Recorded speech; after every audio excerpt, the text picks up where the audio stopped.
Avez-vous déjà ressenti, au plus profond de votre être, cette impression troublante que le monde a radicalement changé?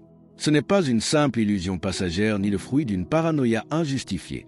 Le climat spirituel et moral s'effrite à une vitesse proprement vertigineuse sous nos yeux.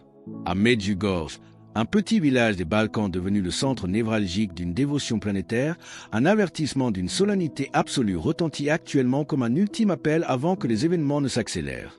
Ce qui s'y déroule en ce moment dépasse de loin le cadre d'une simple actualité religieuse ordinaire. C'est un cri d'alarme céleste destiné à réveiller les consciences engourdies par le tumulte du siècle. Regardez autour de vous. L'intensité des crises morales, l'effondrement des repères traditionnels et l'inversion flagrante des valeurs universelles indiquent que les fondations mêmes de notre civilisation sont en train de se rompre. Lorsque les fondements cèdent, c'est toute la structure qui menace de s'effondrer. Comme petit merci de nous rejoindre aujourd'hui, nous offrons un moment de bénédiction partagée. Commentez avec le mot foi si vous êtes ouvert à recevoir une pensée finale spéciale dédiée à tous ceux qui participent. Et s'il vous plaît, appuyez sur « J'aime » si vous appréciez ces moments. Restez bien avec nous, car au fur et à mesure que notre histoire se déroule, nous découvrirons une perspective sur ces révélations qui pourraient vraiment vous surprendre. Au milieu de ce désordre apparent, la reine de la paix ne vient pas pour semer la terreur, mais pour nous délivrer une clé essentielle, celle de la préparation intérieure. Ces messages ne prétendent pas annuler ce qui doit advenir, mais ils nous offrent les armes nécessaires pour traverser la tempête sans succomber au désespoir généralisé. La frontière entre ceux qui sombreront et ceux qui resteront debout réside uniquement dans la qualité de leur éveil spirituel. Le Christ lui-même nous a mis en garde dans l'Évangile selon saint Matthieu. Veillez donc, puisque vous ne savez pas quel jour votre Seigneur viendra. Les fissures du monde moderne sont autant de rappels de cette vérité éternelle. Alors que la tiédeur ambiante tente de nous endormir, comment faire pour purifier notre cœur et fortifier nos vies face à l'inévitable? La réponse commence par un retour radical aux sources mêmes du salut. Regardez attentivement autour de vous. Observez la détresse qui s'immisce sournoisement au sein de nos propres cercles et de nos familles. Ce déclin ne relève pas d'une simple impression superficielle, mais d'une réalité douloureuse que nous ne pouvons plus ignorer. Partout, l'anxiété, la dépression et le désespoir le plus profond consument les âmes, tandis que les foyers se brisent sous le poids des discordes. Les jeunes générations se retrouvent souvent errantes, privées de repères stables, de direction claire et d'une foi authentique pour guider leurs pas. Les enfants sont exposés prématurément à des visions sombres qui altèrent leur innocence, tandis que les aînés, gardiens de notre mémoire, se retrouvent isolés ou perçus comme un fardeau par une société pressée. Chacun de ces drames intimes représente une fissure béante dans le tissu moral de notre humanité, le signal d'une rupture profonde avec les lois éternelles de l'amour divin. Cette crise se manifeste par une inversion troublante des valeurs fondamentales, où le mal est paré des vertus du bien, tandis que la recherche de la sainteté est qualifiée d'ignorance ou de fanatisme dépassé. C'est face à ce bouleversement majeur que la Vierge Marie intervient en déclarant avec tendresse « Vous ne savez pas ce qui va arriver, c'est pourquoi je suis ici pour vous préparer ». Par ces mots, le ciel ne cherche pas à éluder les épreuves inévitables de l'histoire humaine, mais à nous doter d'une armure spirituelle capable de résister au vent contraire. La préparation dont parle la Reine de la Paix constitue le facteur décisif qui distinguera les âmes qui traverseront la tempête avec une espérance rayonnante de celles qui se laisseront emporter par les flots du désespoir. En quoi consiste cette préparation ? Elle repose sur l'acquisition d'une paix intérieure profonde. Marie, Reine de la Paix, enseigne que la transformation du monde commence par celle du cœur. Le Christ lui-même nous dit d'ailleurs dans l'Évangile « Je vous donne ma paix » Jean 14, 27. Tant que le refus du pardon habitera nos pensées, aucune paix ne régnera au dehors. Cette métamorphose est individuelle, personnelle et intransférable. Personne ne peut faire ce choix à votre place. En redécouvrant cette harmonie, nous comprenons que cet appel réaffirme les Écritures et produit des fruits extraordinaires. Quels sont ces miracles qui confirment l'origine divine de cet appel? C'est ce que nous allons découvrir, car la suite de ces révélations dévoile des réalités surprenantes. La Reine de la Paix ne vient pas pour introduire une nouvelle doctrine ou pour contredire l'Église, mais pour raviver en nous la flamme de l'Évangile. Elle nous rappelle les commandements fondamentaux oubliés sous le poids de la mondanité. Aimer Dieu par-dessus tout et son prochain comme soi-même. La portée de cette mission se manifeste à travers ses fruits spirituels inestimables, car comme le Christ l'enseigne dans l'Évangile selon saint Matthieu, c'est donc à leurs fruits que vous les reconnaîtrez. Matthieu 7h20. Depuis plus de 40 ans, Medjugorje est le théâtre de millions de conversions sincères, de milliers de vocations sacerdotales et de guérisons inexplicables. Des files interminables de pénitents attendent des heures pour purifier leur âme dans le sacrement de la réconciliation. Des cœurs brisés y trouvent une reconstruction totale, et les hommes venus en sceptique repartent à genoux, l'âme embrassée par l'amour divin. Ces miracles palpables parlent bien plus haut que n'importe quel débat intellectuel ou scepticisme académique. Pourtant, au cœur de ce chef-d'œuvre de miséricorde, un noyau de révélation appelle à une décision urgente, les 10 secrets. Les messagers du ciel, à l'image de la voyante Marija, répètent avec une insistance croissante que le temps est court et qu'il n'est plus possible de rester assis sur le muret de l'indifférence. Le choix est désormais binaire, accepter l'appel ou le rejeter, car l'espace pour une foi tiède, limité aux habitudes du dimanche matin sans impact sur le reste de la semaine, s'est définitivement réduit. Cette urgence n'est pas une simple figure de style, elle s'inscrit dans une réalité temporelle concrète qui marque la fin d'une époque. Un signe majeur indique que cette période de préparation tire à sa fin. Les voyants qui ont reçu l'intégralité des 10 secrets ne bénéficient plus d'apparitions quotidiennes. Le temps de la pure gratuité, selon sursis de plus de 4 décennies accordées à l'humanité pour revenir à Dieu, touche à son terme. Lorsque cette phase s'achèvera, les événements annoncés s'enchaîneront de manière irréversible. Malgré cette imminence, une grande partie du monde ignore encore ces avertissements, souvent en raison d'une opposition spirituelle active qui cherche à étouffer la voix céleste par la distraction et le sommeil de l'esprit. Face à ces obstacles invisibles, une promesse de renouveau total demeure toutefois ancrée à l'horizon. Quelle est cette ère de paix promise après la purification et comment s'y préparer dès aujourd'hui? Au-delà des avertissements solennels et des épreuves nécessaires, les révélations de Medjugorje portent en elles une immense lueur d'espérance, la promesse d'une ère de paix véritable.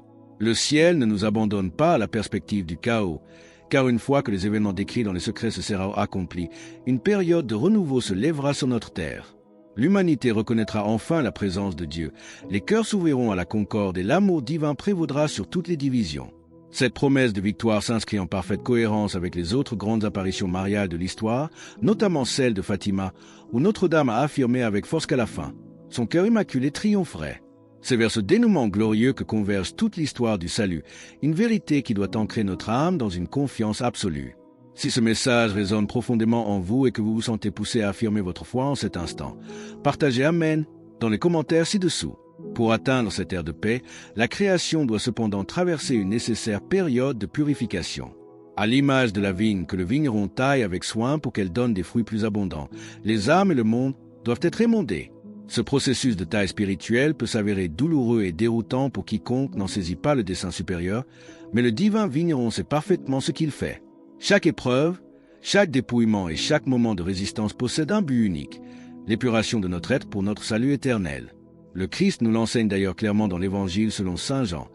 Tout sarment qui porte du fruit, il l'émonde afin qu'il porte encore plus de fruits. Jean 15h2. Cette purification est un geste d'amour rigoureux mais salvateur. Il convient d'être d'une honnêteté totale. Certains utilisent ces prophéties pour propager la panique ou manipuler les esprits, ce qui est profondément contraire à la volonté du ciel. Le message de la Reine de la Paix n'est pas une proclamation de terreur, mais un acte de pure charité maternelle. C'est une mère aimante qui avertit son enfant qu'une route est dangereuse pour qu'il évite, utilisant une crainte légitime comme un instrument de protection et non de destruction. Par conséquent, l'urgence des temps ne doit pas provoquer le désespoir, mais susciter une action spirituelle immédiate et concrète. Quelles sont alors ces armes concrètes, ces 5 pierres spirituelles que la Vierge Marie met entre nos mains pour surmonter l'épreuve? Pour affronter sereinement la purification qui s'annonce, la Reine de la Paix met à notre disposition 5 armes spirituelles précises, souvent appelées les 5 pierres de Medjugorje. La première de ces pierres est la prière fervente, et plus particulièrement la récitation quotidienne du chapelet. Décrocher le rosaire du tiroir et s'agenouiller chaque jour pour dialoguer avec le ciel n'est pas une simple tradition, mais un acte de résistance spirituelle majeure. Par cette démarche, l'âme déclare sa confiance absolue à la protection divine et s'enracine dans la paix que le monde ne peut offrir. La prière régulière transforme l'atmosphère intérieure du foyer, repoussant les influences néfastes qui tentent de s'immiscer dans notre quotidien. La seconde pierre essentielle est le sacrement de la confession, une démarche de purification indispensable pour alléger notre âme. Bien que la perspective de dévoiler nos faiblesses puisse susciter une certaine hésitation ou de l'inconfort, ce sacrement est l'instrument par excellence de la libération intérieure.